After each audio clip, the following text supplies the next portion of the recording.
तो स्टूडेंट्स आज हम स्टार्ट कर रहे हैं next unit alternating current. Alternating current समझने से पहले हम डीसी के बारे में पूरी तरीके से चर्चा कर चुके हैं। कहाँ पे पढ़ा है आपने? करंट इलेक्ट्रिसिटी में। आपने पढ़ा कि अगर कोई सर्किट हम कंसीडर करें जिसमें ये 20 वोल्ट की बैटरी कनेक्टेड है, रेजिस्टेंस हम कंसीडर कर लें सपोज 5 ओम, और आपसे पूछा गया कि फ्लो होने वाला करंट कितना रहेगा, तो करंट का वैल्यू आप डायरेक्टली सॉल्व कर लेते हैं by using V by R, voltage 20, resistance 5, तो करंट आ गया 4 एम्पियर। यहाँ तक हमें कोई डाउट नहीं है। पॉइंट ये बनता है कि अगर आपसे बोला गया कि पोटेंशियल का टाइम के साथ या करंट का टाइम के साथ ग्राफ प्लॉट करो, तो पोटेंशियल का अगर हम टाइम के साथ ग्राफ प्लॉट करते हैं, टाइम वर्सेस पोटेंशियल ग्राफ, तो पोटेंशियल का वैल्यू कितना है? पोटेंशियल का वैल्यू है 20। क्या टाइम के साथ चेंज हो रहा है? टाइम के साथ चेंज नहीं हो रहा। हम ये कंसीडर करते हैं कि जो मैग्नीट्यूड रहता है वो कांस्टेंट है, यानी पोटेंशियल का टाइम के साथ हमने ग्राफ प्लॉट कर दिया। वैल्यू रहेगा 20 वोल्ट फिक्स, ना वैल्यू चेंज होगा ना डायरेक्शन चेंज होगा। सेकेंड, अगर हमें करंट का ग्राफ भी टाइम के साथ प्लॉट करना है तो करंट का वैल्यू फिक्स रहेगा 4 एम्पियर, एंड विद टाइम जो ग्राफ बनेगा वो एक कांस्टेंट लाइन यहाँ पर बनना चाहिए, constant line having magnitude 4 ampere. यानी पॉइंट ये है कि डायरेक्ट करंट में डीसी में जो अब तक आपने पढ़ा है, यानी बैटरी के अकॉर्डिंग जो क्वेश्चन आपने सॉल्व करे हैं, वहां पे पोटेंशियल एंड करंट टाइम के साथ अपनी वैल्यू को चेंज नहीं करते हैं, मैग्नीट्यूड फिक्स होता है, डायरेक्शन में कोई चेंज नहीं होता है। तो इस टाइप के सिग्नल को हम क्या बोलते हैं? Direct current. If direction and magnitude of current end voltage, direction and magnitude of current end voltage, current का भी हो सकता है वोल्टेज का भी हो सकता है, रिमेन्स कांस्टेंट विद टाइम, यानी टाइम के साथ कोई भी चेंजेस नहीं है, this type of signal known as direct current. और डायरेक्ट करंट को आप रिप्रेजेंट करते हैं किससे? डीसी से। ठीक है। नाउ जो नया टर्म आपको पढ़ना है वो है अल्टरनेटिंग करंट। तो हमें डिफरेंस समझ में आ गया होगा कि यानी जो अपनी वैल्यू को टाइम के साथ चेंज कर रहा है उस टाइप के सिग्नल को हम क्या बोलेंगे? अल्टरनेटिंग करंट बोलेंगे, यानी with respect to time magnitude change होना चाहिए। ठीक है। तो डेफिनेशन क्या रहा? एन इलेक्ट्रिक करंट और voltage is said to be alternating. ध्यान दें कि करंट भी हो सकता है और वोल्टेज भी हो सकता है। Is said to be alternating if it changes its direction periodically। periodically का मतलब किसी पर्टिकुलर टाइम इंटरवल के बाद ही अपनी डायरेक्शन को क्या करेगा? चेंज करेगा। तो इस टाइप के सिग्नल को हम क्या बोलते हैं? एसी बोलते हैं। ध्यान देना कि फुल फॉर्म तो है अल्टरनेटिंग करंट, लेकिन यही टर्म आपका करंट के लिए भी यूज में आता है और वोल्टेज के लिए भी यूज में आता है। ठीक है ना, यानी वोल्टेज के लिए कोई डिफरेंट टर्म नहीं होता। आप इसी तरीके से बोल सकते हैं कि एसी वोल्टेज हमने अप्लाई किया, एसी करंट हमने अप्लाई किया, तो एसी तो एक टर्म बन गया और टर्म प्रॉपर्टी को बताता है कि टाइम के साथ मैग्नीट्यूड में चेंजेस हो रहा है पीरियडिकली। तो इस टाइप के सिग्नल को हम क्या बोलते हैं? एसी सिग्नल बोलते हैं। अब एसी सिग्नल आपके दो टाइप के हो सकते हैं, एक करंट हो सकता है मतलब एसी करंट, और सेकेंड हो सकता है एसी वोल्टेज। तो एसी केवल एक टाइप को डिफाइन कर रहा है। जैसे अगर हम एग्जाम्पल में बात करें तो एग्जाम्पल फर्स्ट ग्राफ, ये आपको देखा देखा ग्राफ लग रहा है, ये ग्राफ किसके लिए होता है? ये साइनसोइडल ग्राफ है, साइन के लिए ग्राफ बनता है।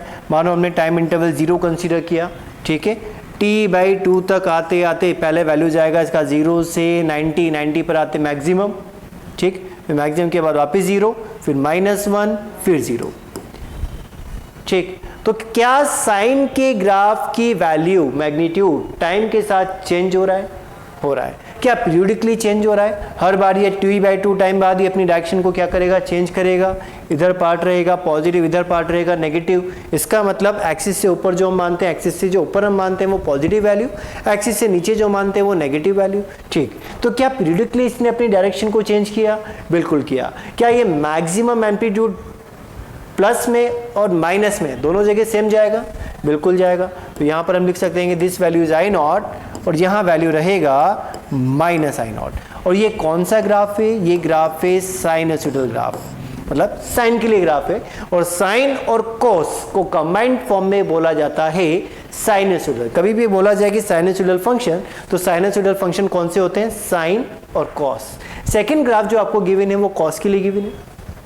ठीक है, इसकी भी मैक्सिमम वैल्यू हमने कंसीडर कर लिया कि मैक्सिमम वैल्यू है I0 और नेगेटिव में मैक्सिमम जा रहा है ये -I0 तक। ग्राफ के भी पार्ट पॉजिटिव नेगेटिव। पीरियड की अगर हम बात करें तो यहाँ पर मिलेगा अगर t/4, t/2, 3t/4 और टाइम यहाँ पर बनेगा t। तो ये एक पर्टिकुलर टाइम इंटरवल के बाद अपने आप को रिपीट कर रहा है। नेक्स्ट साइकिल की अगर हम बात करें तो नेक्स्ट साइकिल यहीं से स्टार्ट होगा कुछ इस तरीके से, वो चलेगा वापस।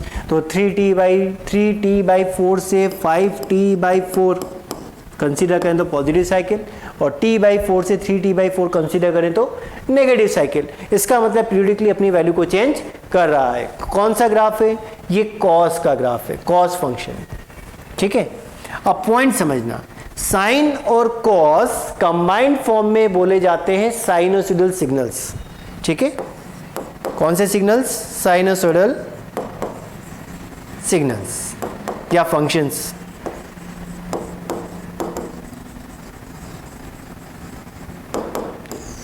और इन्हीं दोनों के कॉम्बिनेशन को, यानी या तो हम साइन की बात करें या कॉस की बात करें, इनको बोला जाता है प्योर एसी सिग्नल्स। इस बात का ध्यान रखना। अगर आपसे पूछा जाए कि प्योर एसी सिग्नल कौन से हैं, तो साइन फंक्शन या कॉस फंक्शन, इन दोनों के अलावा और कोई भी प्योर एसी सिग्नल नहीं होता। यानी प्योर एसी की अगर आप बात करते हैं तो या तो फंक्शन होना चाहिए साइन का या फंक्शन होना चाहिए कॉस का। तो टाइम के साथ अपनी वैल्यू को चेंज कर रहा है, दोनों पीरियोडिक सिग्नल बन रहे हैं। और एग्जांपल्स हम देखें। नेक्स्ट एग्जांपल वैल्यू हमें दिख रहा है कि अगर हम इस ग्राफ को कंसीडर करें तो हम यहाँ पे एक मान सकते हैं कि यहाँ वैल्यू है I0 से स्टार्ट हुआ, तो 0 से t/2 तक वैल्यू कितनी चली? I0। फिर t/2 से t तक वैल्यू कितनी रही? -I0। फिर अगेन t से 3t/2 तक वैल्यू कितनी रही? I0। क्या पीरियडिकली ये वैल्यू चेंज हो रही है? बिल्कुल, एक पर्टिकुलर टाइम इंस्टेंट के बाद ही अपनी वैल्यू को चेंज कर रहा है। पॉजिटिव नेगेटिव दोनों जगह जा रहा है, मैक्सिमम एम्पलीट्यूड फिक्स है। ठीक है, कौन सा सिग्नल, किस तरीके का वेव आपको दिख रहा है? ये हमें दिख रहा है स्क्वायर वेव। कैसा दिख रहा है? स्क्वायर वेव, शेप बन रहा है स्क्वायर, तो इसी को आप क्या बोलते हैं? Square wave. और ये भी एक एसी सिग्नल ही है, स्क्वायर वेव एसी, क्योंकि पीरियडिकली डायरेक्शन मतलब मैग्नीट्यूड चेंज हो रहा है और डायरेक्शन भी चेंज हो रही है। ध्यान दें। नेक्स्ट केस देखो, क्या केस हमें दिख रहा है? हमें ये दिख रहा है कि 0 से किसी पर्टिकुलर टाइम तक कहाँ तक पहुँच गया? I0 तक।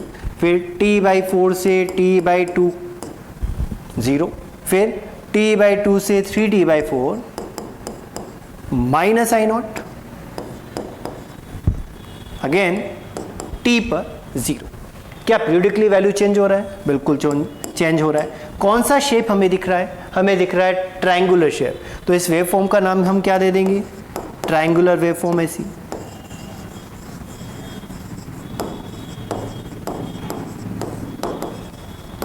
या ट्रायंगुलर वेव एसी।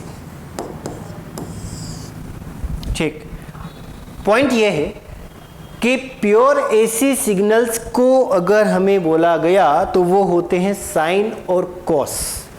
ठीक, अब 2 या 2 से ज्यादा, 2 और मोर देन 2 प्योर सिग्नल्स को अगर हम क्या करते हैं? कंबाइन कर दें तो वो बन जाते हैं कॉम्प्लेक्स एसी सिग्नल। कौन से सिग्नल बनते हैं? Complex AC signals.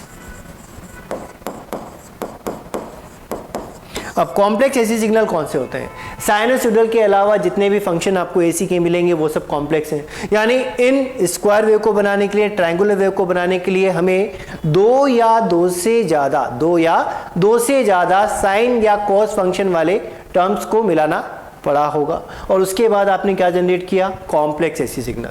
तो कॉम्प्लेक्स एसी सिग्नल में आप ध्यान रखें, दिस इज कॉम्बिनेशन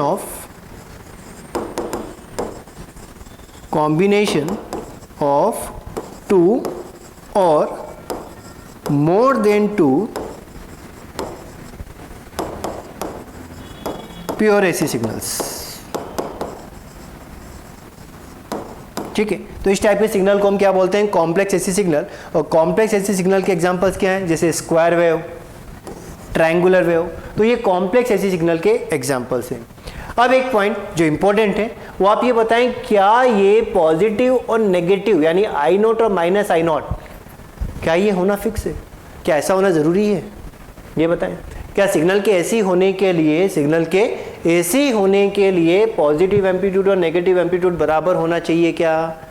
ध्यान से सुनना, बराबर अगर है, ठीक है, तो यहाँ एरिया और यहाँ एरिया भी बराबर मिलेगा। टोटल एरिया हमें 0 मिल जाएगा कि in one cycle total area 0। और इस टाइप के सिग्नल को आप बोलते हैं सिमेट्रिकल एसी सिग्नल।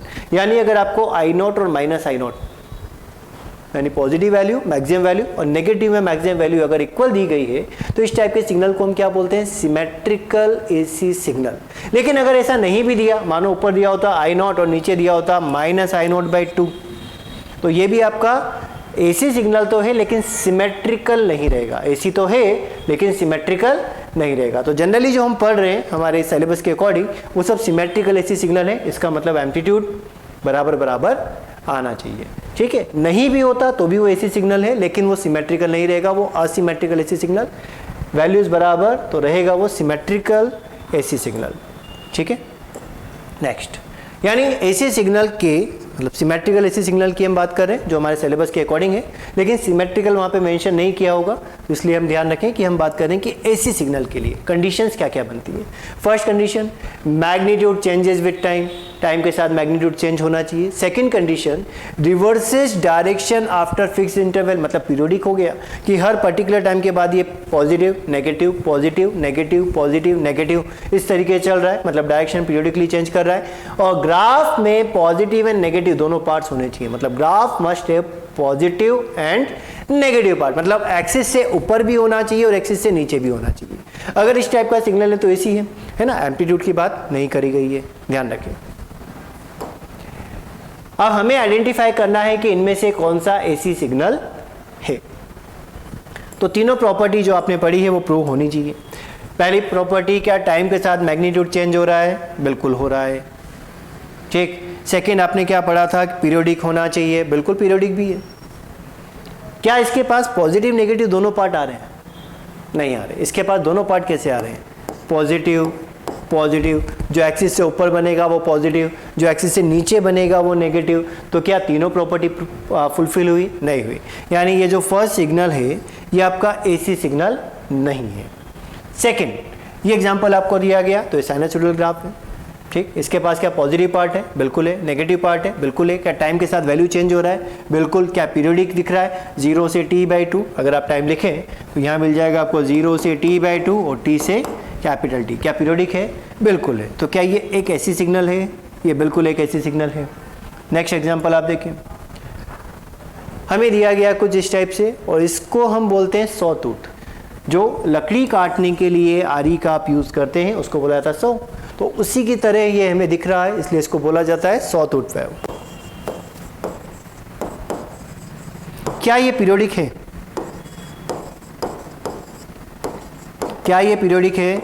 बिल्कुल है। क्या टाइम के साथ वैल्यू चेंज हो रहा है? बिल्कुल हो रहा है। क्या ग्राफ के पास पॉजिटिव नेगेटिव सभी पार्ट आ रहे हैं? बिल्कुल आ रहे हैं। अगर हम टाइम लिखें तो यहाँ 0 से t/2 t, फिर 3t/2 2t, यानी पर्टिकुलर टाइम के बाद ये अपने आप को रिपीट कर रहा है। सभी कंडीशन फुलफिल, तो ये एसी सिग्नल है। और इसका टाइप क्या है, नाम क्या है? सॉ टूथ वेव या saw tooth AC signal. Next, क्या टाइम के साथ वैल्यू चेंज हो रही है? बिल्कुल हो रही है। पीरियोडिक है? क्या पीरियोडिक है? बिल्कुल है। टाइम के साथ इसकी वैल्यू चेंज हो रही है। क्या एम्पलीट्यूड फिक्स है? मैक्सिमम एम्पलीट्यूड तक बार बार जा रहा है क्या, या मैग्नीट्यूड इसका कम होता जा रहा है? इसका मैग्नीट्यूड होता जा रहा है कम। और इस टाइप के सिग्नल को हम क्या बोलते हैं? Damped signals. क्या बोलते हैं? डैम्प्ड। ये सिमेट्रिकल एसी तो नहीं है, क्योंकि सिमेट्रिकल एसी होने के लिए एम्पलीट्यूड पॉजिटिव में और एम्पलीट्यूड नेगेटिव में वो इक्वल होना चाहिए। ये क्या है? डैम्प्ड सिग्नल है, ठीक। नेक्स्ट देखें,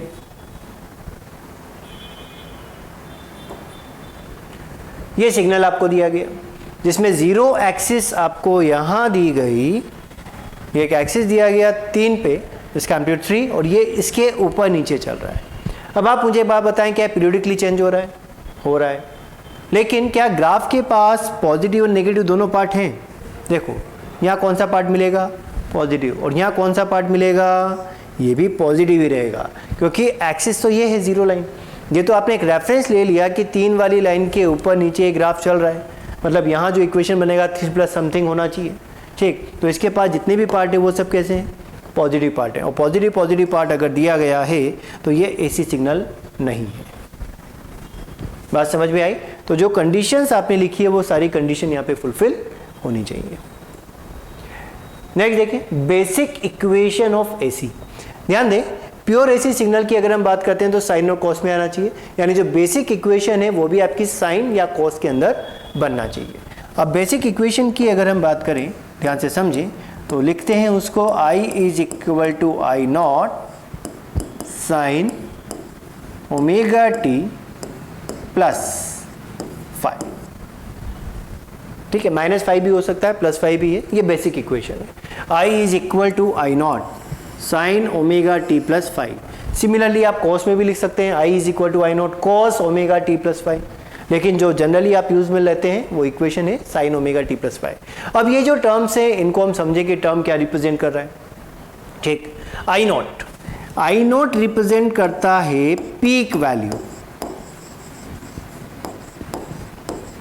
आई नॉट क्या रिप्रेजेंट करता है? Peak value. पीक वैल्यू क्या? यानी जीरो लाइन से ऊपर ये मैक्सिमम कितना जा रहा है। आप एक बार बताएं कि साइन की वैल्यूज कहाँ से कहाँ तक पॉसिबल है? साइन फंक्शन की वैल्यू -1 से +1 तक पॉसिबल है। ठीक, तो जब साइन आपका -1 होगा तो वैल्यू मिलेगा -1 इंटू आई नॉट, मतलब माइनस आई नॉट। जब साइन आपका +1 होगा तो वैल्यू मिलेगा +1 इंटू आई नॉट, यानी प्लस आई नॉट। यानी साइन ग्राफ जो चलेगा वो आपका प्लस आई नॉट से माइनस आई नॉट के बीच में चलेगा। ठीक है, तो आई नॉट क्या रिप्रेजेंट करता है? आई नॉट रिप्रेजेंट करता है पीक वैल्यू को। ठीक, सेकेंड टर्म आता है omega t plus 5। Omega t plus 5 क्या रिप्रेजेंट करता है? ओमेगा टी प्लस 5 रिप्रेजेंट करता है फेज एंगल को, क्योंकि साइन के साथ हमें ब्रैकेट में एंगल ही तो लिखना है। तो ओमेगा टी प्लस 5 किसको रिप्रेजेंट करता है? फेज एंगल को। ठीक, टी अगर हम 0 पुट करें, first point, second point and third point, अगर हम टी को 0 पुट करें तो ओमेगा टी प्लस 5, टी को जैसे ही आपने 0 पुट किया ब्रैकेट वैल्यू क्या बनी? 5। 5 क्या रिप्रेजेंट करता है? इनिशियल फेज को रिप्रेजेंट करता है। देन ओमेगा टी प्लस 5, तो यहाँ पे वैल्यू रहेगा 5। तो at t is equal to 0 जो फेज एंगल है वो 5 में कन्वर्ट होगा, और 5 को हम क्या बोलते हैं? Initial phase.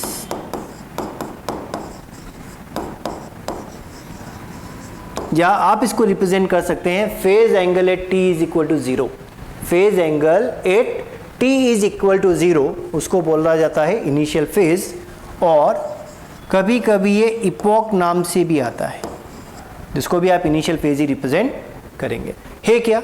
ध्यान से देखो कि अगर हम इधर ध्यान दो, अगर हम साइन का ग्राफ बनाते तो साइन का ग्राफ 0 से स्टार्ट होता, साइन 0 0। ठीक है, लेकिन यहाँ पे कोई ना कोई वैल्यू आपको मिल रही है, यानी जो ग्राफ है वो इस तरीके से स्टार्ट हो रहा है। तो ग्राफ स्टार्ट कहाँ से होना चाहिए था? ग्राफ यहाँ से स्टार्ट होना चाहिए था, ऐसे। तो ये जो ग्राफ होता, ये ग्राफ बनता किसके लिए? आई नॉट साइन ओमेगा टी के लिए। लेकिन जो ग्राफ आपको दिया है वो किसका दिया है? I naught sine omega t plus 5। यानी ये जो ग्राफ आपको गिवन है वो इस फंक्शन के लिए है, येलो वाले फंक्शन के लिए। इसका मतलब यहाँ पे कुछ ना कुछ फेज पहले से अवेलेबल है। At t is equal to 0 आपको कुछ वैल्यू मिल रही है, ये वैल्यू मिल रही है, मतलब ग्राफ आपका कितना पहले स्टार्ट हो रहा है वो आप यहाँ पर एंगल से देख सकते हैं। तो ये एक इनिशियल फेज बताता है।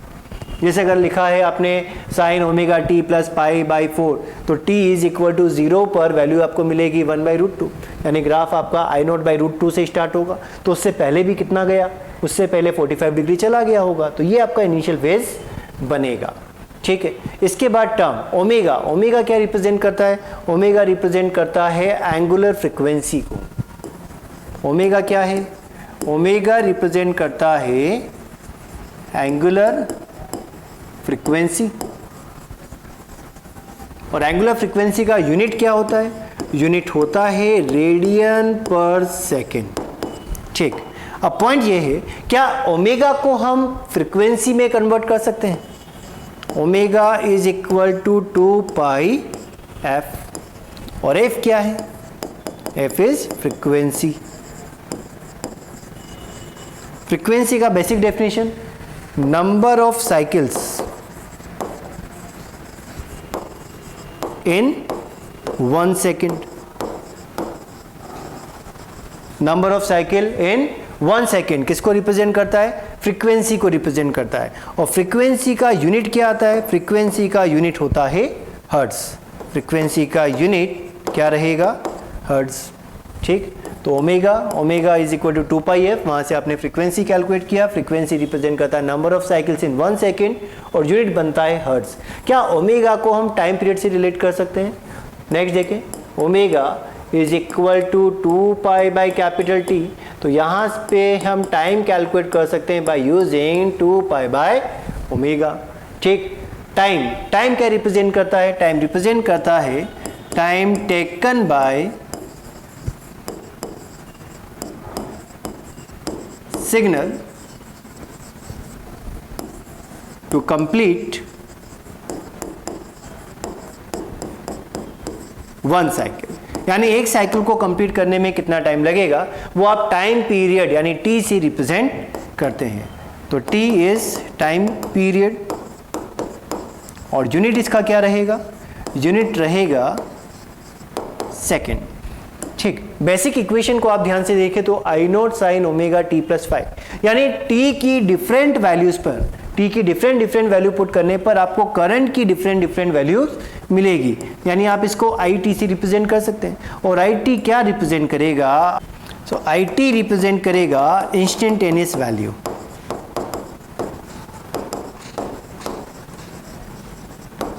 Instantaneous value means value of function at particular time, यानी जो भी टाइम आपको दिया गया वहां पर आप उसका वैल्यू कैलकुलेट कर सकते हैं। तो ये आपकी बेसिक इक्वेशन बनती है, I is equal to I naught sine omega t plus 5। ठीक, इसकी प्रॉपर्टीज आपने देख लिया कि कौन सी टर्म किसको रिप्रेजेंट कर रही है। अब कुछ बेसिक फंडामेंटल आप देखें कि बेसिक पॉइंट्स क्या हैं। देखो, अगर यहाँ पर हम इस साइन ग्राफ की बात करते हैं तो इसका पीक वैल्यू रहा आई नॉट और नेगेटिव पीक आपने मान लिया माइनस आई नॉट। अब इस ग्राफ के पास पॉजिटिव साइकिल भी है और नेगेटिव साइकिल भी है, पीरियडिकली अपनी डायरेक्शन को चेंज भी कर रहा है। कुछ पॉइंट जो आपको समझने हैं। फर्स्ट पॉइंट क्या है कि अगर हम हमारे घर में हाउस होल्ड सप्लाई की बात करते हैं, यानी in India frequency of home electricity supply is 50 hertz, यानी हमारे घर में जो एसी सप्लाई आता है, जो करंट सप्लाई आता है, वो कितने हर्ट्ज का होता है? 50 हर्ट्ज का होता है।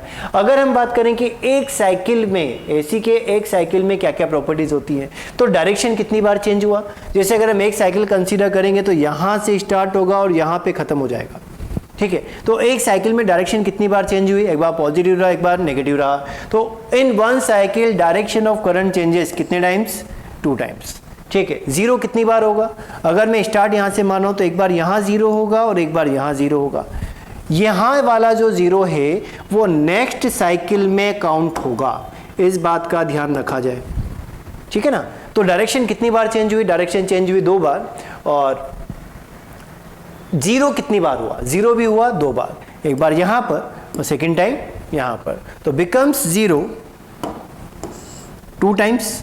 पीक वैल्यू कितनी बार मिलेगा? पॉजिटिव पीक और नेगेटिव पीक, तो ये भी आपको 2 बार मिलता है, यानी डायरेक्शन 2 बार चेंज, जीरो 2 बार होगा, पीक वैल्यू 2 बार मिलेगा। तो साइकिल की अगर हम बात कर रहे हैं तो एक साइकिल में ये वैल्यूज है। तो अगर आपको बोला गया कि 50 हर्ट्ज का अगर सिग्नल है तो 50 हर्ट्ज के सिग्नल में डायरेक्शन कितनी बार चेंज होगी? 50 हर्ट्ज के सिग्नल में डायरेक्शन कितनी बार चेंज होगी? तो 50 हर्ट्ज का मतलब क्या है? 50 हर्ट्ज का मतलब है 50 साइकिल्स पर सेकेंड, क्योंकि हर्ट्ज को हम कैसे रिप्रेजेंट करते हैं? साइकिल पर सेकंड से। तो वैल्यू क्या रहा? 50 साइकिल्स पर सेकंड। क्लियर हुई बात? ध्यान दें, अब एक साइकिल में कितनी बार डायरेक्शन चेंज होती है? 2 बार। तो 50 साइकिल में डायरेक्शन कितनी बार चेंज होगी? 100 बार। यानी हमारे घर में जो सप्लाई आती है उसमें एक सेकेंड में डायरेक्शन 100 टाइम्स चेंज हो जाती है। ठीक है, ध्यान रहेगा। नेक्स्ट देखें, relation between phase difference and time interval. तो अगर हम किसी भी साइनसॉइडल सिग्नल को कंसीडर करें, किसी भी साइनसॉइडल सिग्नल को हम मान लें, तो हम ये सिंपल सा एक साइन का फंक्शन हमने मान लिया कि I is equal to I naught sine theta. Simple एक फंक्शन मान लिया, तो यहाँ पे थीटा चलेगा और ये वैल्यू हो जाएगी आपकी यहाँ आई नॉट, कैपिटल आई नॉट, और यहाँ वैल्यू आपको मिलेगा माइनस आई नॉट। अब हमें क्या देखना है, हमें रिलेशन फाइंड करना है किसके बीच का, फेज डिफरेंस और टाइम इंटरवल के बीच का। ठीक है, तो टाइम की टर्म में आप यहाँ पे क्या लिख सकते हैं, हम लिख सकते हैं कि यहाँ अगर इनिशियल टाइम आपका 0 है तो यहाँ आते आते टाइम कितना हो गया t/2, और कंप्लीट साइकिल में टाइम कितना रहा, t रहा। अब बात करो एंगल की, एंगल कैसे चेंज हो रहा है, ध्यान देना, यहाँ पर एंगल कितना 0, जब साइन अपनी मैक्सिमम वैल्यू पर होगा तो एंगल हम क्या लिखेंगे π/2, जब वापस 0 बनेगा तो एंगल क्या आएगा पाई, यहाँ पर एंगल कितना रहेगा 3π/2, लास्ट एंगल कितना रहेगा 2π। क्या ये किसी रिलेशन से चेंज हो रहे हैं, ठीक है, रिलेशन क्या है कि इनकी फ्रीक्वेंसी सेम है, फ्रीक्वेंसी सेम है, फ्रीक्वेंसी सेम तभी तो पीरियोडिक हैं और पर्टिकुलर टाइम के बाद ये अपने आप को क्या कर रहा है, रिपीट कर रहा है ना, यानी पीरियोडिक फंक्शन है। इसका मतलब यहाँ पर टाइम और फेज के बीच में रिलेशन होना चाहिए, और वो रिलेशन आपको यहाँ से समझ में आ रहा होगा, क्योंकि अगर मैं पहले हम इक्वेशन में क्या लिख रहे थे ओमेगा टी, लेकिन अगर थीटा लिखा तो भी तो सेम है। ध्यान दें, रिलेट किस तरीके से किया जाए समझें, ओमेगा किसके इक्वल, थीटा बाय टी के इक्वल, और यही बेसिक रिलेशन है रिलेट करने के लिए, यही बेसिक रिलेशन है रिलेट करने के लिए, बिकॉज जो ओमेगा रहेगा वो सेम रहेगा। तो आप ये बोल सकते हैं कि 2π एंगल कवर करने में कितना टाइम लिया, कैपिटल टी, तो कोई भी जनरल एंगल थीटा कवर करने में कितना टाइम लेगा, स्मॉल टी। तो रिलेशन रहा कि हमें ओमेगा को क्या कर देना है, सेम कर देना है। तो फर्स्ट कंडीशन, टोटल एंगल जाने में 2π जाने में टाइम टी, तो पाई जाने में कितना टाइम लगेगा, स्मॉल टी कैलकुलेट करोगे t/2 मिल जाएगा। कभी कभी होता है कि हमें फ्रीक्वेंसी के साथ भी रिलेट करना होता है, तो फ्रीक्वेंसी के साथ भी रिलेट किया जा सकता है, कैसे, 1/t is equal to f। तो ये रिलेशन है जो टाइम को थीटा के साथ या फ्रीक्वेंसी को थीटा के साथ रिलेट करता है। ठीक है, अब न्यूमेरिकल्स में कैसे यूज करें देखें ध्यान से। हमें दिया गया कि find out time difference, find out time difference मतलब हमें स्मॉल टी कैलकुलेट करना है corresponding to the phase difference. Phase difference मतलब आपको क्या गिवन है, थीटा गिवन है, for an AC signal of frequency 60 hertz, यानी 60 हर्ट्ज के सिग्नल के लिए π/2 फेज डिफरेंस जाने में कितना टाइम लगेगा, ये हमें कैलकुलेट करना है। तो इक्वेशन क्या रही, इक्वेशन रही 2πf is equal to θ/t। इसमें कोई डाउट, यानी ओमेगा ये हमें कंपेयर करना है, तो वैल्यू पुट कर दे। तो 2π फ्रीक्वेंसी कितनी, फ्रीक्वेंसी है 60, कितना एंगल चला π/2, क्या कैलकुलेट करना है, टाइम। तो पाई और पाई कैंसिल आउट और वैल्यू ऑफ टी आ गया 2 × 2 × 60 which is equal to 1/240 second. तो ये टाइम डिफरेंस हमें मिल गया। तो आपको टाइम के टर्म में दिया जा सकता है, फ्रीक्वेंसी की टर्म में दिया जा सकता है, रिलेशन सेम रहेगा कि ओमेगा हमें कंपेयर करना है, मतलब θ/t कांस्टेंट आना चाहिए। ठीक है, नोट करें।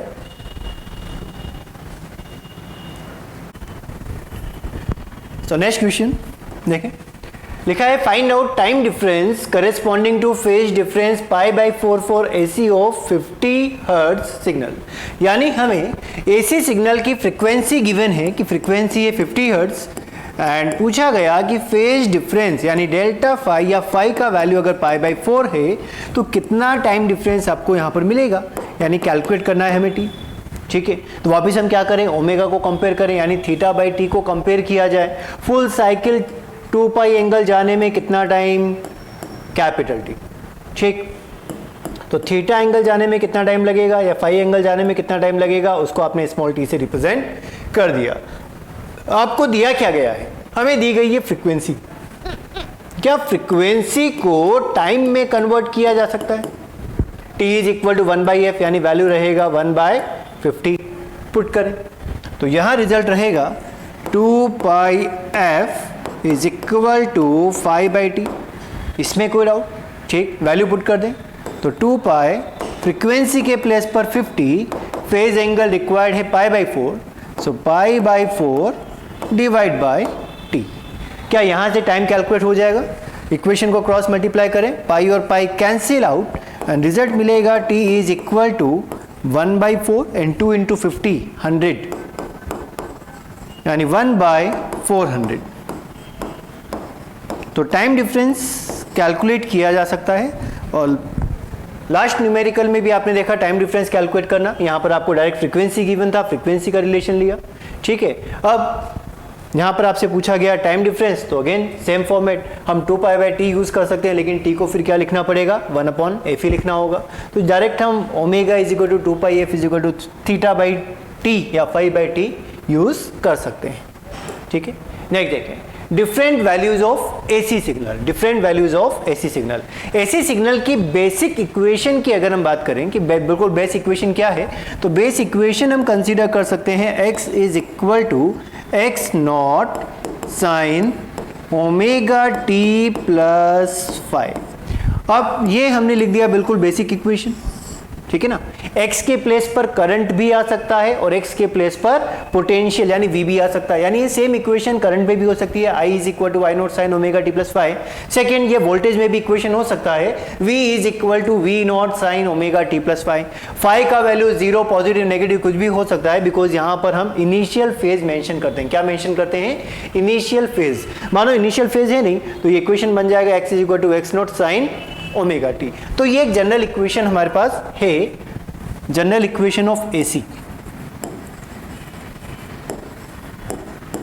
अब आपसे पूछा गया इंस्टेंटेनियस वैल्यू, यानी वैल्यू ऑफ फंक्शन या वैल्यू ऑफ सिग्नल, जिसको आप फंक्शन भी बोल सकते हैं, सिग्नल बोल सकते हैं, एसी बोल सकते हैं। तो value of signal eight given particular instant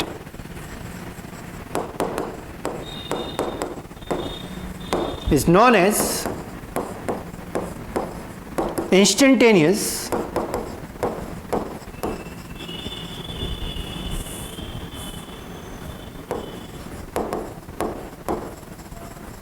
value. यानी क्या होगा, हमें इक्वेशन दी जाएगी और बोला जाएगा कि पर्टिकुलर टाइम t पर वैल्यू कैलकुलेट करें, और इस वैल्यू को हम क्या बोलेंगे? इंस्टेंटेनियस वैल्यू, यानी value of the function at particular given instant. बहुत सिंपल न्यूमेरिकल होता है, डायरेक्ट आपको इक्वेशन गिवन है, जैसे आपको इक्वेशन गिवन है I is equal to 3 sine omega t plus π/6। Question है find current at t is equal to 1/600 second if frequency f is equal to 50 hertz, ठीक है। तो बेसिक इक्वेशन आपने यहां पे लिखा I is equal to 3 sine omega. Omega को हम क्या लिख सकते हैं? Omega we can write in terms of frequency 2πf, और फ्रीक्वेंसी कितना गिवन है? 50 हर्ट्ज। तो वैल्यू यहां पर बनेगा 100 पाई, इसका वैल्यू है ओमेगा का। टाइम कितना पुट करना है? टाइम हमें पुट करना है t is equal to 1/600 second. तो 3 साइन ओमेगा, ओमेगा के प्लेस पर 100 पाई, ठीक।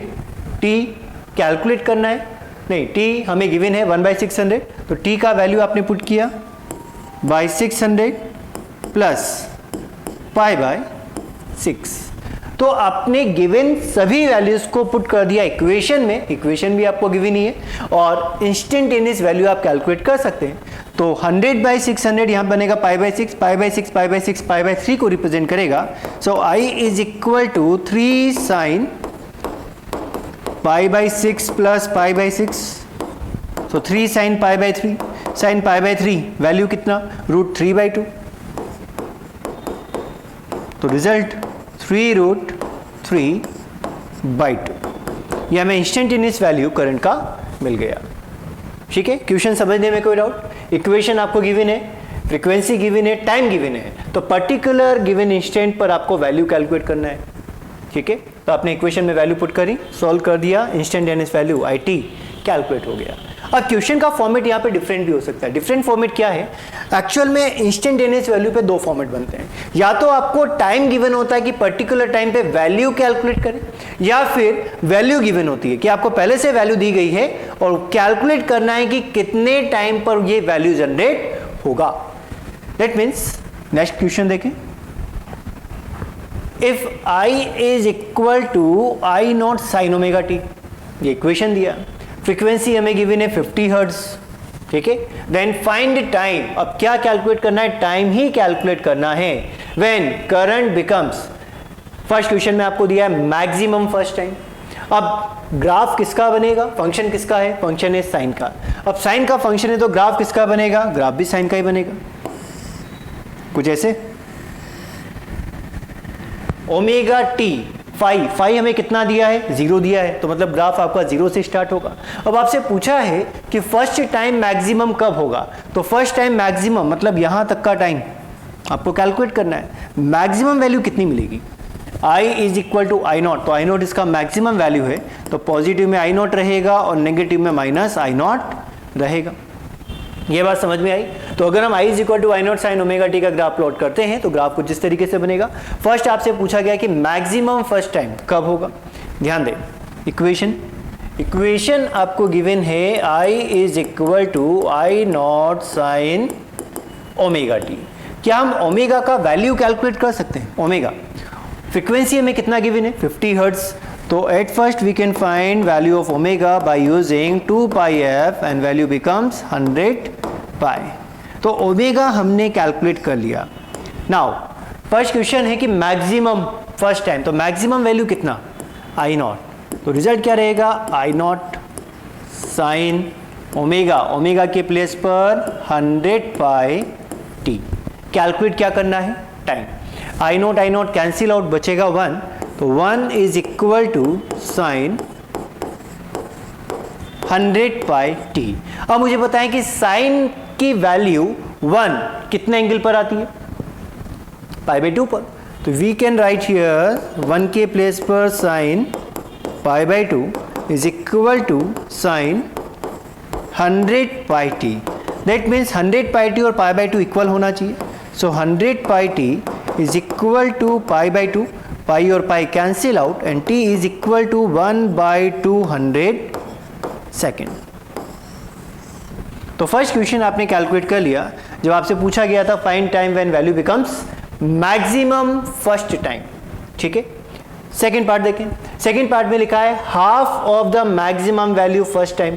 हाफ ऑफ द मैक्सिमम मतलब आपको क्या चाहिए, I naught by 2, half of the maximum, maximum कितना है आई नॉट, और उसका हाफ मतलब वैल्यू कितना चाहिए, आई नॉट बाई 2। तो क्वेश्चन करने का पैटर्न बिल्कुल सेम रहेगा। इस बार हम इक्वेशन लिखेंगे I is equal to I naught sine omega t, और करंट कितना हो जाना चाहिए, मैक्सिमम का हाफ, किस टाइम इंस्टेंट पर होगा वो हमें कैलकुलेट करना है। ओमेगा के प्लेस पर क्या पुट करें, 100 पाई टी, ठीक।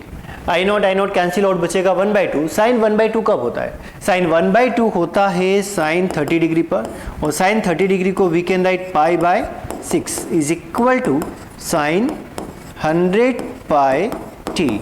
इस बात का ध्यान रखा जाए कि आई नोट और आई नोट हमने कैंसिल आउट कर दिया, ऐसा करने पे वैल्यू बचा है 1/2, और साइन हाफ होता है 30 डिग्री पे, 30 degree we can write pi by 6। क्या किया जाए, दोनों को कंपेयर कर दिया जाए, so 100 pi t is equal to pi by 6, pi और pi cancel out and time is equal to 1/600 seconds. तो सेकेंड पार्ट भी आपने कैलकुलेट कर लिया। Now next part, 1/√2 times of maximum value first time, मतलब 0 से 1/√2 टाइम्स तक हो जाना चाहिए। 1/√2 मीन्स 0.707, मैक्सिमम का √2, यानी वैल्यू कितना 0.707 आई नॉट। और सेकेंड में आपसे पूछा था half of maximum means 0.5 I naught. तो अगर ये 0 से इंक्रीज होना लगा है तो 0.5 पे पहले पहुंचेगा, फिर 0.707 पे पहुंचेगा, फिर आई नॉट मैक्सिमम वैल्यू तक ये पहुंच जाएगा, ठीक है। तो इस बार हमें कैलकुलेट करना है आई नॉट बाई √2 वैल्यू के लिए। Third point, when current becomes 1/√2 times of maximum value, तो फाइंड टाइम, आई के प्लेस पर I naught by √2 is equal to I naught sine omega t. I naught cancel out, value रहेगा 1/√2 is equal to sine omega t. ठीक, sine में 1/√2 कब मिलता है? 45 degree पर। 45 डिग्री को हम लिख सकते हैं π/4 is equal to sine omega t. ठीक है, और ओमेगा के प्लेस पर क्या लिखा जा सकता है? ओमेगा के प्लेस पर वैल्यू हम पुट कर सकते हैं 100πt। दोनों को कंपेयर करें because both the angles must be same. So 100πt is equal to π/4, pi और pi cancel out and t is equal to 1/400 seconds. ठीक है, तो पर्टिकुलर टाइम पे वैल्यू पूछा जा सकता है और वैल्यू देके टाइम आपसे पूछा जा सकता है। ठीक है, तो दोनों पैटर्न यहां पे बनते हैं और दोनों रिलेट करते हैं इंस्टेंटेनियस वैल्यू को। Now second format, peak value of the AC signal, यानी जो इक्वेशन आपको दी है उसमें पीक वैल्यू कितना। आप मुझे अगर बताएं कि इक्वेशन हमारी दो तरीके से बन सकती है। बेसिक इक्वेशन तो साइन में होती है, लेकिन कॉस में भी आप उसको फॉर्म कर सकते हैं। तो साइन में बेसिक इक्वेशन रहा I is equal to I0 sine omega t plus five, और कॉस में बेसिक इक्वेशन रहा I0 cos omega t plus five. Sine की वैल्यू कहाँ से कहाँ तक वेरी करती है? साइन 0 0, साइन 91 और साइन 270 -1, मतलब -1 से +1 तक वेरी करती है। तो साइन आपका -1, साइन की अगर हम वैल्यू की बात करें ओनली साइन की, तो ये -1 से लेकर +1 तक वेरी करती है। सिमिलरली कॉस की जो वैल्यू है, वैल्यू ऑफ कॉस, हम कॉस की वैल्यू की बात कर रहे हैं, तो कॉस अपनी वैल्यू को -1 से +1 तक वेरी करता है। Cos 0 1, cos 90 0, cos 180 -1, cos 270 again 0, यानी यहाँ पे भी कॉस की वैल्यू भी -1 से +1 तक वेरी करती है। तो अगर कोई भी आपको इक्वेशन जनरल फॉर्मेट में गिवन है जिसको आप I0 sine omega t plus something और I0 cos omega t plus something के अंदर आप उसको अगर रिप्रेजेंट कर पा रहे हैं, तो साइन और कॉस की तो वैल्यू जो बनेगी वो -1 +1 -1 +1 बनेगी। ठीक है, और अगर मैं बात करूं मैक्सिमम वैल्यू कितना रहेगा, बिकॉज हम बात करें पीक वैल्यू की। पीक वैल्यू का मतलब ये पॉजिटिव में कितना ऊपर तक गया, उसको आप क्या बोलेंगे? Peak value. ठीक, जैसे अगर हम साइन का ग्राफ प्लॉट कर रहे हैं, तो साइन का ग्राफ प्लॉट करेंगे तो इक्वेशन ग्राफ कुछ इस तरीके से बनेगा। तो मैक्सिमम ये कहां तक जा रहा है? I0 पे। ठीक है, अगर आपने कॉस का ग्राफ प्लॉट किया तो कॉस का ग्राफ 1 से ही स्टार्ट होता है, ये कुछ इस तरीके से चलेगा एक सिंगल साइकिल में। कहाँ तक गया? I0 तक। ठीक, क्योंकि I0 तो एक कांस्टेंट टर्म है, तो +1 -1 को अगर मैं I0 से मल्टीप्लाई करूं तो यहाँ जो वैल्यू आपको मिल रहा है यही पीक वैल्यू को रिप्रेजेंट कर रहा है। यानी आप ये बोल सकते हैं कि कॉफिशिएंट ऑफ साइन और कॉफिशिएंट ऑफ कॉस, यानी जो भी आप मल्टीप्लिकेशन में है वो टर्म यहाँ पे क्या बन जाएगा? पीक वैल्यू बन जाएगा। ठीक है, सो पीक वैल्यू कितना? So peak value of AC is I0, अगर इक्वेशन आपको इस फॉर्मेट के अंदर गिवन है। बात समझ में आ रही है? पीक वैल्यू हमें कैलकुलेट करना है, लेकिन यहाँ पे डिफरेंट फॉर्मेट बन सकते हैं। हर फॉर्मेट का मेन एम ये है कि आपको जो भी इक्वेशन गिवन है उसको बेसिक इक्वेशन की फॉर्म में कन्वर्ट करना है, यानी x is equal to x0 sine omega t plus five या x is equal to x0 cos omega t plus five की टर्म में वो आ जाना चाहिए। तो अगर आपको इक्वेशन इस फॉर्म में गिवन है तो पीक वैल्यू रहेगा I0। ठीक, फॉर एग्जाम्पल, वो सिंपल सा एग्जाम्पल हम ले, इक्वेशन आपको गिवन है v is equal to 5 sine omega t plus pi. अब आपसे पूछा गया इसका पीक वैल्यू कितना है, तो पीक वैल्यू आप डायरेक्ट बोल सकते हैं कि पीक वैल्यू रहेगा 5। पीक वैल्यू क्या रहेगा? 5, यानी जो भी I0 के प्लेस पर आ रहा है वो उसकी पीक वैल्यू रिप्रेजेंट हो जाएगा। ठीक है, तो ये था फर्स्ट फॉर्मेट, जब इक्वेशन आपका है I is equal to I0 sine omega t, I is equal to I0 cos omega t के फॉर्मेट में। सेकेंड फॉर्मेट आपको मिलता है, सेकेंड फॉर्मेट अभी भी हमें पीक वैल्यू कैलकुलेट करना है। अब यहाँ पर साइन एंड कॉस दोनों फंक्शंस आ रहे हैं। ठीक है, तो I is equal to I1 sine omega t plus I2 cos omega t. अगर आप इस इक्वेशन को कन्वर्ट करते हैं, इस इक्वेशन को अगर हम कन्वर्ट करें तो ये इक्वेशन बनता है, ध्यान से समझना, I0 और I0 के प्लेस पर वैल्यू आएगा I1 square plus I2 square sine omega t plus 5। यानी जब भी आपको इक्वेशन इस फॉर्मेट में गिवन हो, I1 sine omega t plus I2 कोस ओमेगा टी, I1 I2 के प्लेस पे कोई भी नंबर हो सकता है, प्लस में हो सकता है, माइनस में हो सकता है, एनी नंबर। ठीक है, तो आप उसको कन्वर्ट कर सकते हैं बेसिक इक्वेशन की फॉर्मेट में। So I is equal to √i1 square plus i2 square sine omega t plus five. और अगर आप इसको बेस इक्वेशन से कंपेयर करें तो बेस इक्वेशन कितनी आती है? Base equation is I is equal to I naught sine omega t plus five. तो पीक वैल्यू कितना बना? तो इस फॉर्मेट में पीक वैल्यू रहा I naught which is equal to I1 square plus I2 square। तो अगर इक्वेशन आपको I1 sin omega t plus I2 cos omega t की टर्म में गिवन है तो peak value of the function will be under root I1 square plus I2 square. For example function given है 3 sin omega t plus 4 cos omega t, ये function आपको given. आपको calculate करना है पीक वैल्यू। क्या calculate करना है? Peak value find करें।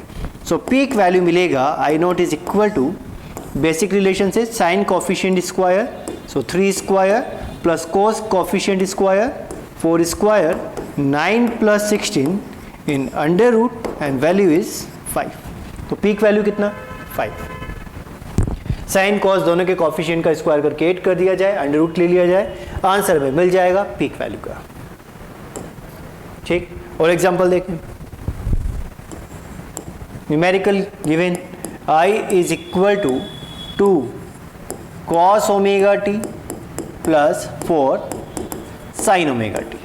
क्या फाइंड करना है? अगेन आपको पीक वैल्यू कैलकुलेट करना है। तो पीक वैल्यू कितना मिलेगा? I naught sine coefficient square 4 square plus cos coefficient square 2 square. क्या लिखें? 16 प्लस 4 वैल्यू रूट 20।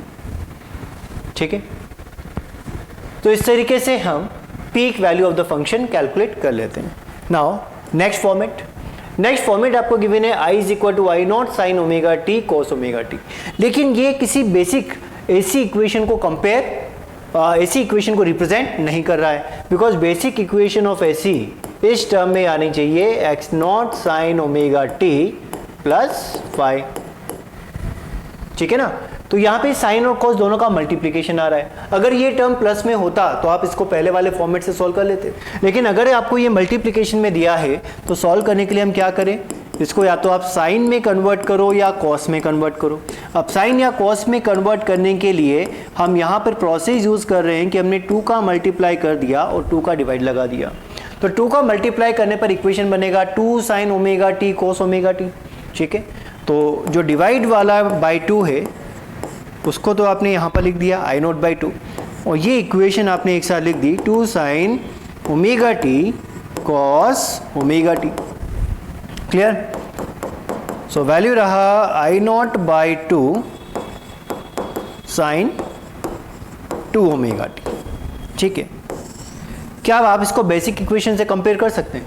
बिल्कुल, 5 0 है, ओमेगा टी फ्रीक्वेंसी डबल हो गया, कोई दिक्कत नहीं है। लेकिन पीक वैल्यू कितना है? पीक वैल्यू बना है आई नॉट बाय 2। तो इस पर्टिकुलर फॉर्मेट में पीक वैल्यू कितना रहेगा? पीक वैल्यू रहेगा आई नॉट बाय 2। यानी जो भी आपको फॉर्मेट दिया है, जैसे कि मान लीजिए यहाँ पे लिखा है 3 sine omega t cos omega t या 4 cos omega t sine omega t. For example मान लो हमें फंक्शन दिया है v is equal to 3 sine omega t cos omega t, और कैलकुलेट हमें क्या करने को बोला गया कि पीक वैल्यू फाइंड करें। क्या फाइंड करना है? पीक वैल्यू फाइंड करना है। क्या करना होगा? 2 से मल्टीप्लाई 2 से डिवाइड कर दें। सो इक्वेशन बनेगा v इज इक्वल टू 3/2, 2 का डिवाइड और 2 sine omega t cos omega t. तो ये टर्म बन जाएगा साइन 2 ओमेगा टी और पीक वैल्यू रहेगा 3/2। ठीक है, कंपेयर करोगे तो कंपेयर करने पर पीक वैल्यू हमें मिल जाएगा v naught is equal to 3/2। ये आंसर रहेगा। ठीक है, तो फॉर्मेट के अकॉर्डिंग हमें देखना होता है कि सॉल्यूशन करने का पैटर्न वो भी चेंज हो जाता है। अलग अलग फॉर्मेट में अलग अलग तरीके से हम इसको कैलकुलेट कर रहे हैं। नेक्स्ट आपसे पूछा गया peak to peak value, peak to peak value. For example मानो हमने फंक्शन लिया I is equal to I naught sine omega t, बहुत सिंपल सा फंक्शन लिया, इसके लिए ग्राफ बनाया, तो ग्राफ क्या बनेगा, ग्राफ कुछ इस तरीके से बनेगा, ठीक है, और ये कंटिन्यू रहेगा, चलता रहेगा। मैक्सिमम वैल्यू कहाँ तक जाएगा, प्लस आई नॉट, नेगेटिव में मैक्सिमम कहाँ तक जाएगा, माइनस आई नॉट। पूछा क्या गया है, peak to peak value, peak to peak value मतलब पॉजिटिव पीक से नेगेटिव पीक तक की वैल्यू कितनी है।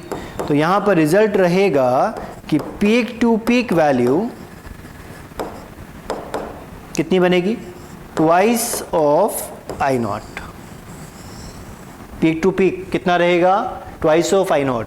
पीक वैल्यू पूछा गया तो I naught, peak to peak पूछा गया तो आई नॉट का डबल, यानी पॉजिटिव से नेगेटिव तक का जो भी रेंज बन रहा है वो आपका पीक टू पीक काउंट होगा। Clear. For example equation given है v is equal to 3 cos omega t और पूछा गया है आपसे पीक टू पीक वैल्यू।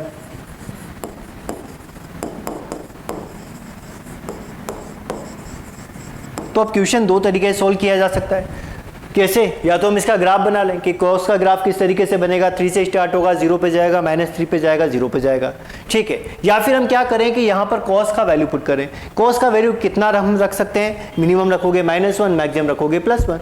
तो कॉस का वैल्यू अगर -1 रखें तो वैल्यू मिलेगा -3, कॉस का वैल्यू अगर हम +1 रखें तो वैल्यू मिलेगा +3, ठीक है। और 3 और -3 के बीच का जो डिफरेंस है वही आपका पीक टू पीक वैल्यू है, यानी 6, ट्वाइस ऑफ आई नॉट, ठीक। दो तरीके से सॉल्व किया जा सकता है कि अगर मैं मिनिमम वैल्यू की बात करता हूं तो मिनिमम वैल्यू मिलेगा जब कॉस का वैल्यू -1 है, कितना, -3।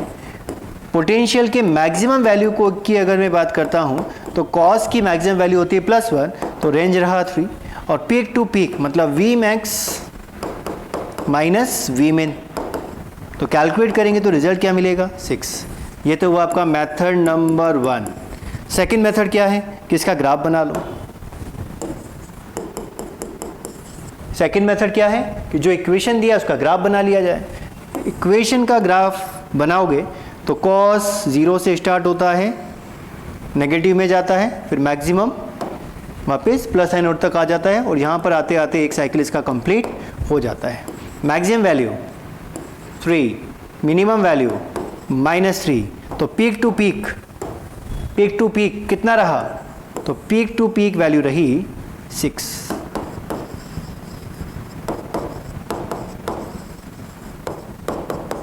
ठीक है, तो दोनों तरीके से आप कैलकुलेट कर सकते हैं। या तो आप इक्वेशन में कॉस साइन जो भी दिया उसका मिनिमम मैक्सिमम वैल्यू पुट कर दो, मिल जाएगा आंसर। नेक्स्ट ग्राफ बना के सॉल्व कर लो, तो ग्राफ में मैक्सिमम और मिनिमम के बीच का जो भी डिफरेंस आ रहा है वो आपका पीक टू पीक वैल्यू बन जाएगा। नेक्स्ट देखिए, फंक्शन हमें दिया गया है I is equal to I1 plus I2 sine omega t. इस बात का ध्यान रखना कि यह एक परफेक्ट AC सिग्नल नहीं है, ये DC प्लस AC का कॉम्बिनेशन है, बिकॉज ये वैल्यू तो रहेगा DC वैल्यू, क्योंकि I1 अपनी वैल्यू को चेंज नहीं करेगा, और I2 साइन ओमेगा टी ये क्या है, एक ऐसी वैल्यू है, ठीक है। तो अगर आपको DC और AC का कॉम्बिनेशन दिया गया है तो फिर हम पीक वैल्यू किस तरीके से कैलकुलेट करें, ध्यान दो। मानो हम इसको एग्जाम्पल से समझते हैं, ज़्यादा जल्दी समझ में आएगा, क्लियर होगा।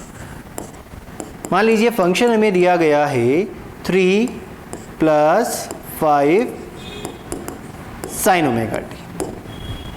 अब आपसे पूछा गया कि इसका पीक वैल्यू क्या है, कितना वैल्यू, पीक वैल्यू। क्या पूछा गया, फर्स्ट आपसे पूछा गया पीक वैल्यू और सेकंड आपसे पूछा गया पीक टू पीक वैल्यू। ध्यान रखना दोनों में डिफरेंस होता है। पहले वाले जितने भी आपने पार्ट करे हैं वो एक सिंगल फंक्शन था, या तो साइन आ रहा है या कॉस आ रहा है, ठीक है। यहाँ पर ये AC और DC का कॉम्बिनेशन है, तो इसको आप प्योर AC सिग्नल तो नहीं बोल सकते, लेकिन फंक्शन का पीक वैल्यू या पीक टू पीक वैल्यू हम इसका फाइंड कर सकते हैं। कैसे, अगर आप इसका ग्राफ बनाना चाहें तो ग्राफ किस तरीके से बनेगा, ग्राफ पे ध्यान दो।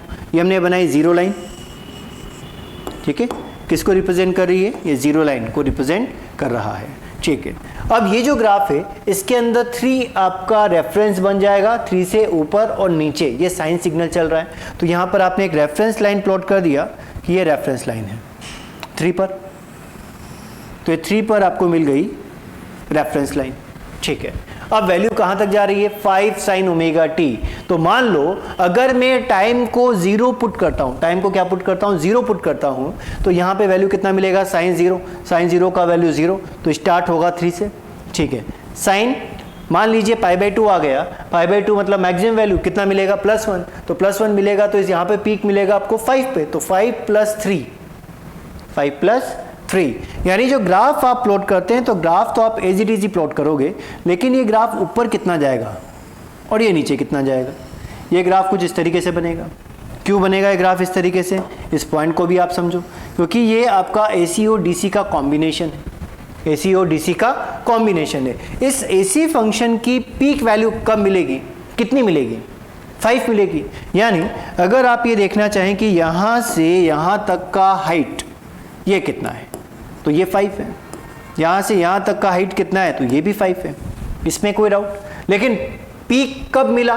पीक आपको मिलेगा 3 तो हुआ रेफरेंस, और 3 से ऊपर कितना गया? 5, मतलब 3 + 5, तो पीक वैल्यू मिलेगी आपको 8 पर, यानी पॉजिटिव पीक मिलेगा 8 पर। नेगेटिव पीक कब मिलेगा?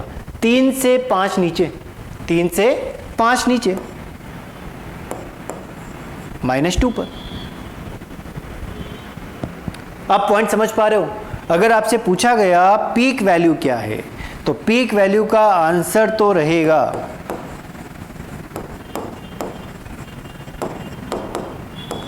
8। और अगर पूछा गया पीक टू पीक वैल्यू क्या है, तो दोनों का डिफरेंस, तो 8 - 2, 8 माइनस ऑफ -2, या इन दोनों के बीच का डिस्टेंस वो कितना है, तो वो वैल्यू रहेगा आपका 10। यानी पीक टू पीक वैल्यू तो आपको यहाँ से यहाँ तक मिलेगी। टोटल कितनी आ रही है? 10। और पीक कितनी वैल्यू पे मिला है? पीक मिला है आपको 8 पर। ऐसा चेंजेस क्यों हुआ? बिकॉज ये DC और AC दोनों का कॉम्बिनेशन है, ये प्योर AC सिग्नल नहीं है, इसलिए आपको क्वेश्चन को सॉल्व करने के लिए मेथड में थोड़ा सा चेंजेस करना पड़ा। ठीक है, तो आप इसको ग्राफिकली सॉल्व कर पा रहे हैं, या यहाँ पर आप साइन का मैक्सिमम वैल्यू पुट करेंगे +1, तो वैल्यू मिलेगा 3 + 5 8, और साइन की वैल्यू -1 पुट करोगे तो वैल्यू मिलेगा 3 - 5 विच इज इक्वल टू -2। ठीक है, तो -2 से +8 इसका रेंज बनेगा। नेक्स्ट, फेजर डायग्राम, कि फेजर डायग्राम हम किस तरीके से प्लॉट करते हैं, फेजर डायग्राम होता क्या है, फेज डिफरेंस क्या होता है, और ये किस तरीके से प्लॉट किया जाता है। तो सिंपल सा एक बेसिक इक्वेशन है। बेसिक इक्वेशन क्या है? कि graphical representation of phase difference between voltage and current equation, voltage and current equation. यानी क्या है, हमें क्वेश्चन में वोल्टेज का इक्वेशन दिया है, हमें एक क्वेश्चन के अंदर करंट का इक्वेशन दिया है, और आपसे पूछा गया कि वोल्टेज और करंट के बीच में फेज डिफरेंस कितना। तो दोनों का जो फेज एंगल आ रहा है, जो साइन के बाद जो ब्रैकेट वैल्यू होती है जिसको आप फेज एंगल बोलते हैं ω t + φ, उन दोनों को क्या कर दिया जाए? सब्ट्रैक्ट कर दिया जाए, तो आपको मिल जाएगा φv - φi। ये रिप्रेजेंट करता है फेज डिफरेंस को। किसको रिप्रेजेंट करता है? फेज डिफरेंस को। और फेज डिफरेंस को अगर हम ग्राफिकली रिप्रेजेंट कर दें, फेज डिफरेंस को अगर हम क्या रिप्रेजेंट करें? ग्राफिकली रिप्रेजेंट करें, तो ये बन जाता है उसका फेजर डायग्राम। ठीक है, कैसे करते हैं वो भी समझो। पहली बात यह है कि आपको वोल्टेज का इक्वेशन दिया है, करंट का इक्वेशन दिया है, दोनों की फेज को आपने क्या कर दिया? माइनस कर दिया। माइनस करने पर यहाँ पर 3 कंडीशंस पॉसिबल हैं। कितनी कंडीशन पॉसिबल है? 3 कंडीशन पॉसिबल है। कंडीशंस क्या बन सकती है? कंडीशन बन सकती है कि हो सकता है कि फेज ऑफ वोल्टेज, यानी जो वोल्टेज के लिए जो एंगल बन रहा है उसका वैल्यू करंट के फेज एंगल से ग्रेटर हो। तो φv - φi हमें कैसा मिलेगा? तो डेल्टा फाई उस केस में रहेगा पॉजिटिव।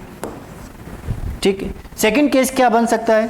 कि phase of v and phase of i दोनों क्या हैं? सिमिलर। जैसे आपने फंक्शन लिया v is equal to v0 sin ω t और i is equal to i0 sin ω t, तो दोनों में ω t आया, तो ω t बराबर, यानी फेज डिफरेंस कितना रहेगा? फेज डिफरेंस बनेगा 0। ठीक। थर्ड केस बन सकता है कि phase of voltage is less than phase of current, यानी 5V is less then 5I, और इस केस में आपको डेल्टा फाई क्या मिलेगा, नेगेटिव मिलेगा। यानी फेज डिफरेंस की 3 वैल्यूज पॉसिबल हैं, 3 कंडीशंस भी पॉसिबल है। Phase of voltage greater than phase of current, phase of voltage equal to phase of current, या phase of voltage is less than phase of current, और accordingly आप phase difference calculate कर लेते हैं। तो phase difference तो solve हो गया। अब हम बात करें कि ग्राफिकली इसको किस तरीके से रिप्रेजेंट किया जाए। ठीक है, तो फेज डिफरेंस कैलकुलेट करने के लिए हमें 2 बातों का और ध्यान रखना है जो न्यूमेरिकल्स के लिए भी इंपॉर्टेंट है। यानी फेज, अगर ये दोनों कंडीशन फुलफिल है तो फेज डिफरेंस आप इजीली कैलकुलेट कर पाएंगे। इंपॉर्टेंट पॉइंट है। पहला पॉइंट क्या है कि function of both v and i equation must be same. Function का मतलब जो साइन और कॉस आता है, i is equal to I naught cos omega t, I is equal to I naught sine omega t, मतलब दोनों v और i equation का जो फंक्शन है वो सेम होना चाहिए, या तो दोनों साइन में हो या दोनों कॉस में हो। यानी फंक्शन सेम होना चाहिए, या तो दोनों साइन में होने चाहिए या दोनों कॉस में होने चाहिए। सेकेंड पॉइंट, साइन मतलब अब हम बात करें प्लस या माइनस की, ठीक है ना, यानी sine of both v and i equation must be same. या तो दोनों इक्वेशन पॉजिटिव में हो या दोनों इक्वेशन नेगेटिव में हो। ऐसा नहीं होना चाहिए कि एक इक्वेशन पॉजिटिव में दूसरा इक्वेशन नेगेटिव में। तो पहले आपको क्या करना पड़ता है, उसको कन्वर्ट करना पड़ता है। मतलब जो फॉर्मूला हमने लिखा है delta phi is equal to 5v minus 5i, उसको हम डायरेक्टली कब यूज कर पाते हैं, जब दोनों का फंक्शन सिमिलर हो और दोनों के साइन भी सिमिलर हो। अगर ऐसा दिया है तो फेज डिफरेंस डायरेक्टली हम कैलकुलेट कर सकते हैं। Delta phi is equal to 5v minus 5i, इसको यूज किया जा सकता है। नोट करें।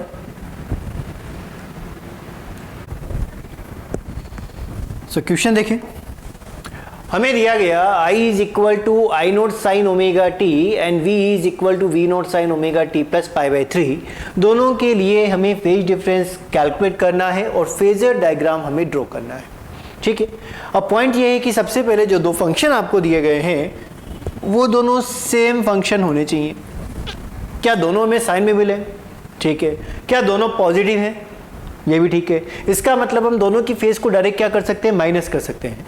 तो फेज डिफरेंस अगर हम कैलकुलेट कर रहे हैं तो फेज डिफरेंस मतलब डेल्टा फाई वो कैलकुलेट होता है 5v माइनस 5i से।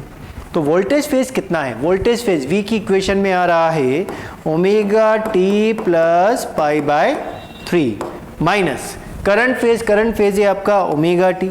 दोनों को आपने माइनस कर दिया और दोनों को माइनस करने पर रिजल्ट क्या रहा, पाई बाई 3। फेज डिफरेंस आया पॉजिटिव। फेज डिफरेंस पॉजिटिव आने का मतलब है कि phase of voltage is greater than phase of current. Phase difference positive आने का मतलब क्या है, phase of voltage is greater than phase of current. और आप ये बोल सकते हैं कि जो वोल्टेज है वो करंट से लीड कर रहा है बाय एंगल पाई बाई 3। कैसे, समझे। मानो अब हमें ड्रॉ करना है फेजर डायग्राम। क्या ड्रॉ करना है, फेजर डायग्राम। तो फेजर डायग्राम हम इजीली बना सकते हैं अगर इस मेथड को आप यूज़ करें। और फेज डिफरेंस कैलकुलेट करने की हमें रिक्वायरमेंट नहीं होती है। अगर आपको फेजर डायग्राम बनाना आता है तो डायरेक्ट हम फेजर डायग्राम से फेज डिफरेंस बता देते हैं और ये भी बता सकते हैं कि कौन सा फंक्शन लीड कर रहा है, कौन सा फंक्शन लैग कर रहा है, मतलब कौन आगे चल रहा है और कौन पीछे चल रहा है, लीडिंग एंड लैगिंग। ध्यान से समझें कि हम क्वाड्रेंट सिस्टम यहाँ पे बना दिए और क्वाड्रेंट के अकॉर्डिंग यहाँ पे कुछ वैल्यूज पुट करते हैं कि प्लस साइन प्लस आई कैप में आना चाहिए, प्लस कॉस प्लस वाई में आना चाहिए, माइनस साइन माइनस आई कैप में आना चाहिए और माइनस कॉस फंक्शन आपका माइनस वाई में आना चाहिए। सबसे पहले आपने लेबलिंग कर दी, हम ड्रॉ कर रहे हैं फेजर डायग्राम। फर्स्ट इक्वेशन बताएं, फर्स्ट इक्वेशन किसका है, फर्स्ट इक्वेशन है करंट का। कहाँ आ रहा है, साइन में आ रहा है। साइन पॉजिटिव है नेगेटिव है, पॉजिटिव है, पॉजिटिव साइन में आ रहा है। ओमेगा टी, यहाँ पे भी ओमेगा टी। मुझे एक बात बताओ, क्या ये ओमेगा टी दोनों में कॉमन है? या चलो हम एक बेसिक बनाते हैं, बेसिक के बाद फिर आप इसको देखें। मानो ओमेगा टी एंगल की हम बात कर रहे हैं, तो एंगल आप कौन सी डायरेक्शन में बनाते हैं? जैसे अगर आपको बोला गया कि 30 डिग्री का एंगल बनाओ क्या बोला गया, 30 डिग्री एंगल प्लॉट करो। तो 30 डिग्री एंगल आप किस तरीके से प्लॉट करते हैं कि जो भी पॉइंट आपको दिया है वहां से आप 30 डिग्री एंटी क्लॉकवाइज डायरेक्शन में जाते हैं, यानी पॉजिटिव एंगल को हम एंटी क्लॉकवाइज डायरेक्शन में बनाते हैं, नेगेटिव एंगल को हम क्लॉकवाइज डायरेक्शन में बनाते हैं। तो अगर एंगल आपको पॉजिटिव दिया गया तो आपको जाना किधर पड़ेगा, एंटी क्लॉकवाइज डायरेक्शन में जाना पड़ेगा। तो ध्यान दें, हमने यहाँ पर इक्वेशन मान लिया, ये इक्वेशन, तो ये इसकी आपने वेक्टर बना दिया, कितने एंगल पर है, ये है ओमेगा टी एंगल पर, पॉजिटिव है नेगेटिव है, पॉजिटिव है, पॉजिटिव है तो कौन सी डायरेक्शन में जाओगे, एंटी क्लॉकवाइज डायरेक्शन में जाओगे। मैग्नीट्यूड कितना है, आई नॉट है, तो आप यहाँ पे लिख सकते हैं कि इसका मैग्नीट्यूड रहेगा आई नॉट, यानी ये जो वेक्टर आपने बनाया है वो प्लस एक्स एक्सिस से ओमेगा टी एंगल पर है और आई नॉट उसका मैग्नीट्यूड है। ठीक, सेकंड भी आपका साइन है, साइन से कितना एंगल ऊपर जाना चाहिए, omega t plus pi by 3, और उसका मैग्नीट्यूड कितना होना चाहिए, मैग्नीट्यूड होना चाहिए वी नॉट। यानी जब सेकंड डायग्राम वी की इक्वेशन आप बना रहे हैं तो वी की इक्वेशन आपको यहाँ पर कहीं मिल सकती है, जिसका मैग्नीट्यूड तो रहेगा वी नॉट, एंगल कितना है, omega t plus pi by 3, तो यहाँ से यहाँ तक का एंगल ये कितना होना चाहिए, ये एंगल होना चाहिए पाई बाई 3। हम क्या ड्रॉ कर रहे हैं, हम ड्रॉ कर रहे हैं फेजर डायग्राम।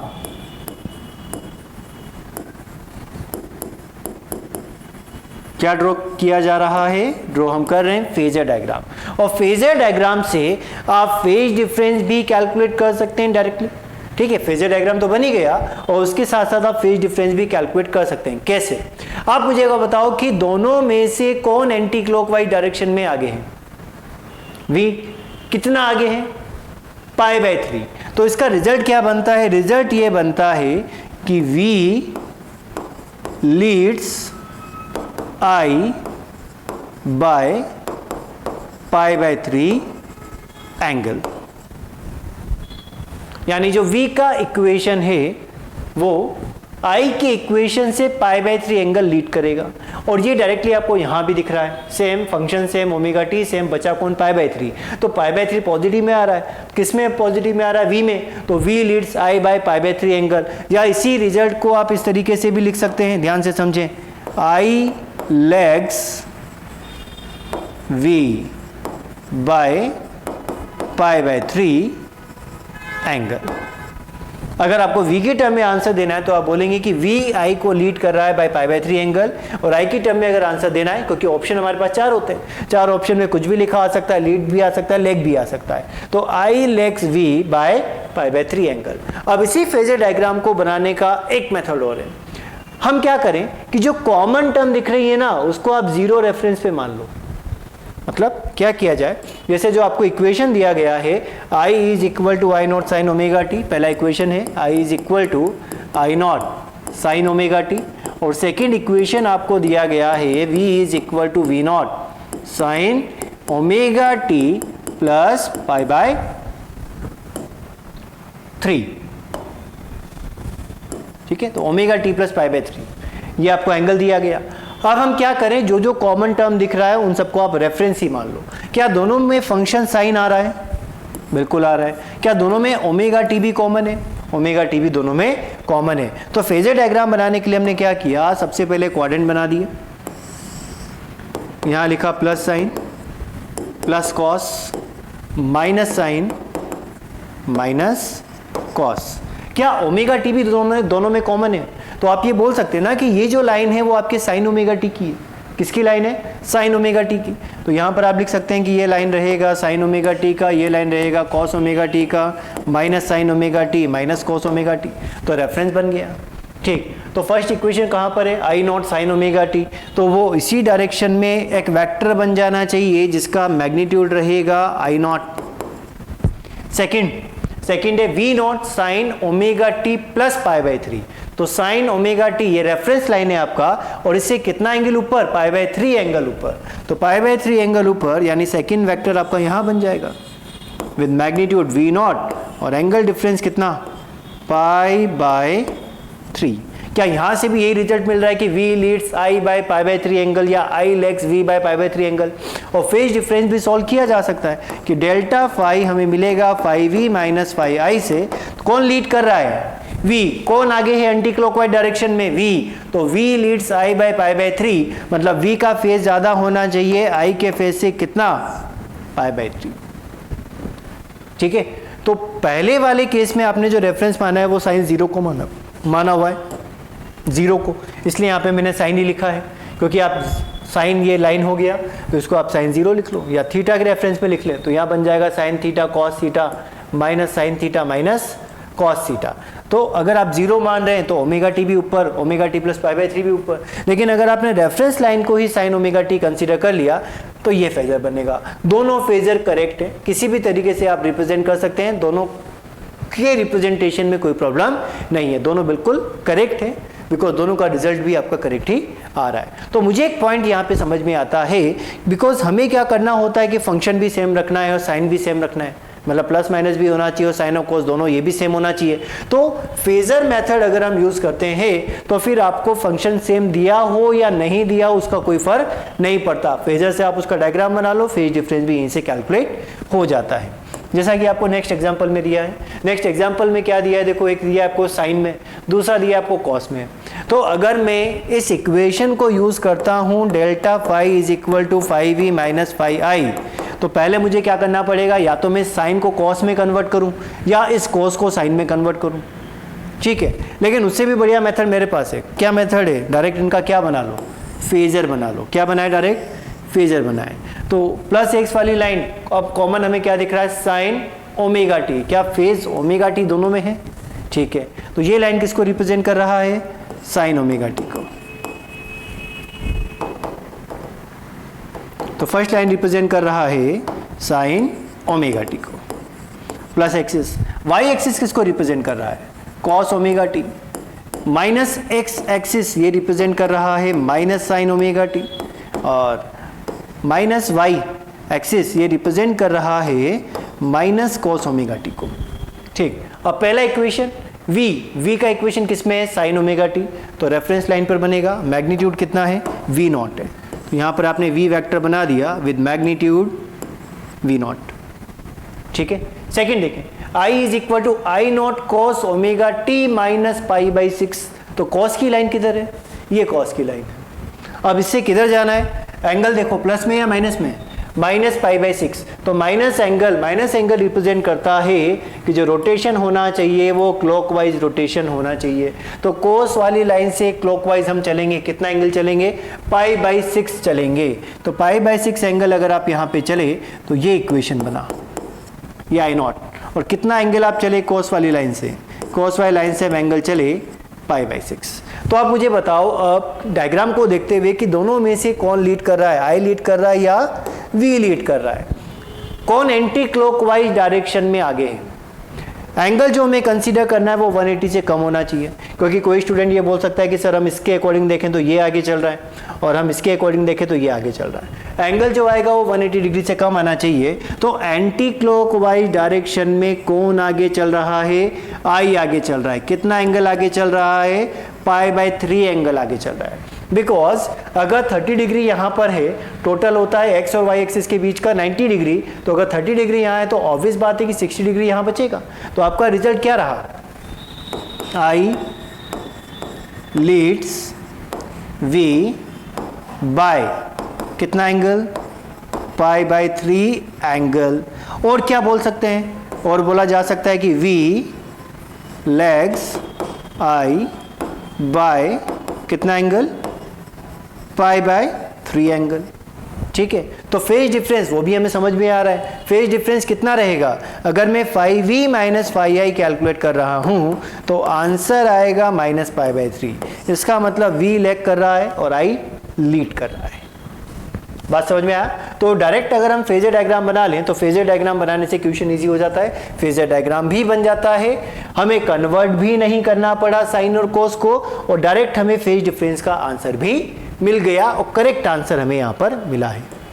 ठीक है, नेक्स्ट देखो, हमें दिया है कि V naught sine omega t और सेकंड दिया है minus sine naught cos omega t, एक प्लस में और एक माइनस में।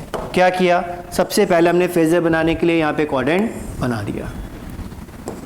ये रिप्रेजेंट करेगा sine omega t, plus Y axis represent करेगी cos omega t, minus Y axis represent करेगी माइनस साइन ओमेगा टी, और sorry minus X axis represent करेगी माइनस साइन ओमेगा टी, और माइनस वाई एक्सिस रिप्रेजेंट करेगा minus cos omega t. ठीक है, अब पहली इक्वेशन है आपकी V naught sine omega t, V naught sine omega t, तो ओमेगा टी की लाइन में आनी चाहिए, कितना मैग्नीट्यूड आना चाहिए, वी नॉट आना चाहिए। तो पहला फेजर आपने यहाँ पर बना दिया, ये रहा वी नॉट। सेकेंड कहाँ है, सेकेंड है आपका कॉस में, लेकिन नेगेटिव कॉस में। तो नेगेटिव कॉस किधर मिलेगा, नेगेटिव कॉस मतलब माइनस वाई एक्सिस पर। तो ये जो मिला है ये आपको सेकेंड वेक्टर मिला है, और इसका मैग्नीट्यूड कितना है, इसका मैग्नीट्यूड है आई नॉट। ठीक है, कौन लीड कर रहा है, एंटी क्लॉकवाइज डायरेक्शन में कौन आगे है, वी, आई से आप वी की तरफ घूमेंगे तो एंटी क्लॉकवाइज डायरेक्शन है, अगर आप वी से आई की तरफ घूमोगे तो भी एंटी क्लॉकवाइज डायरेक्शन है, लेकिन एंगल हो जाएगा 180 डिग्री से ज़्यादा, जो कि करेक्ट आंसर नहीं रहेगा। एंगल जो है वो 180 डिग्री मैक्सिमम हो सकता है, उससे कम ही होना चाहिए, मतलब 0 to 180 डिग्री होना चाहिए। तो यहाँ एंगल कितना बना, ये एंगल बना π/2। तो रिजल्ट क्या रहा, रिजल्ट रहा वी लीड्स आई बाय π/2, या बोला जा सकता है आई लैग्स वी बाय π/2। ठीक है, अब फेज डिफरेंस अगर आपसे पूछा गया तो फेज डिफरेंस कितना लिखोगे, फेज डिफरेंस रहेगा डेल्टा फाई